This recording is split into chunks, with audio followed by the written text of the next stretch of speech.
I'm Johnny Mac with your daily comedy news. If you are a relatively new listener, I do a lot of half-ass impressions. My Jim Brewer's pretty good because I worked with him for 5 years. I do a Jeff Foxworthy that's real half-ass, and one of my favorites to bust out is what I call half-ass angry Jerry Seinfeld. This is not the Jerry Seinfeld impression that most people do, which is the, hey, what's the deal with this? I like to do more of the frustrated, angry Jerry, and it's very half-ass, so I'm not telling you that I'm a good impressionist. Oh, no, not at all. That's not the point. Anyway, Jerry was interviewed by Esquire. Jerry's on a massive book tour. There were so many articles about him during the week, but Esquire zoned in on the coffee. They had some great questions. They asked Jerry, you're writing the book that you didn't start to drink coffee until later in life. What made you decide to take up a new addiction as an adult? Jerry said, I didn't have time to have meals with people. My whole single life. Every day, it's who am I going to have lunch with? It would take 2 hours. Didn't matter. I had no family. I had no place to go. You're just waiting. So whatever time you're going on stage at night. So the meal was how you killed the day. But then you have a wife and kids. It's a little different. I said, let me try. See what this Starbucks. Let me see what this is. I don't know what this is. And I sat down with somebody and I'm drinking this coffee and the conversation's really getting animated. I'm thinking, there's something good going on here. I have to explore this. Well, Jerry, has drinking coffee changed your comedy writing? Jerry said, I think I wrote in the book that cars and coffee are two objects that when I'm with them, I never feel alone. And when you're writing, for me, I'm almost always alone and the coffee's like a warm friend. I like that it's not so easy to get or not so easy to make. It's like a person. Jerry apparently said he could drink 6 coffees in one sitting. The question, how do your doctors feel about that? I could care less. I remember a funny exchange with Ellen DeGeneres. I was drinking so much coffee, she says, doesn't it affect you to drink that much coffee? I said, of course it does. Well, Jerry, are you able to sleep at night? No. Not too well. Black or with milk, sugar? Depends on the time of day and the kind of coffee it is. How about decaf, Jerry? No, never ever. Are comedians more fun to talk to when they're caffeinated? Everyone's more fun to talk to when they're caffeinated. They take shorter pauses. Jerry, how do you feel about fancy coffee drinks? Do you drink frappuccinos? I don't like any of that pumpkin crap. None of that maple crap. Why would you not want the flavor of coffee? That's the best flavor. If I want pumpkin, I get a piece of pumpkin pie with a cup of coffee. Jerry, there was a report in the New York Times that coffee is actually a hydrating beverage and not a dehydrating beverage. What's your take? I can find any piece of data about coffee you want to be true. It's not hard. So I think, what was it? Kidneys. It's one of those clickbait YouTube videos. How does coffee affect your kidneys? I really want to click on it. I don't want to watch 10 more of these, but I pressed on it. It was like the first 10 seconds I see it's all a list of fantastic things that coffee does. I didn't watch it. I don't know anything about it. It's over. I'm doing it. Jerry, is there anything doctors could find out about the effect of coffee that would make you stop drinking coffee? Jerry's answer, it would have to be lethal.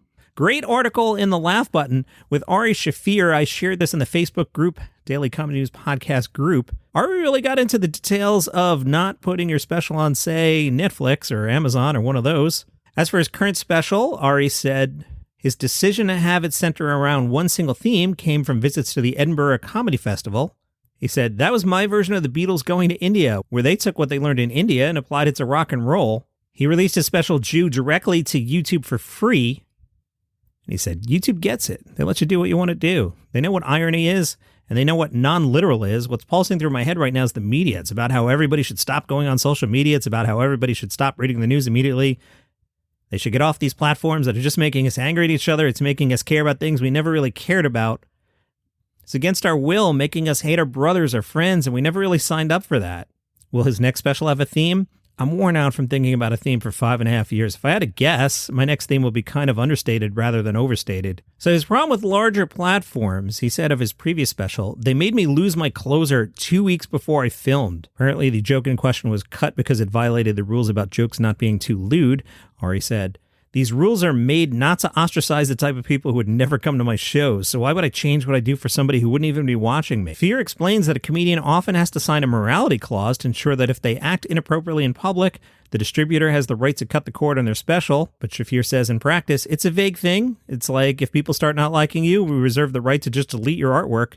It's not a game I want to play because I'm walking that line all the time. This time, I lost faith that they wouldn't take it down if I said something out there on a podcast, which, by the way, we do say things that are out there on podcasts. It's what we do. In the moment, we try to say the wildest things. These major platforms are not helping to protect this environment of freestyle comedy.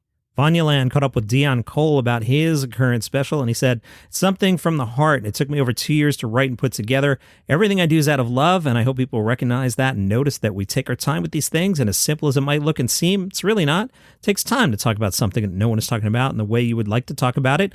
I would love for people to just enjoy it." The Laugh Button reports Sinbad had a stroke 2 years ago, and he's still recovering.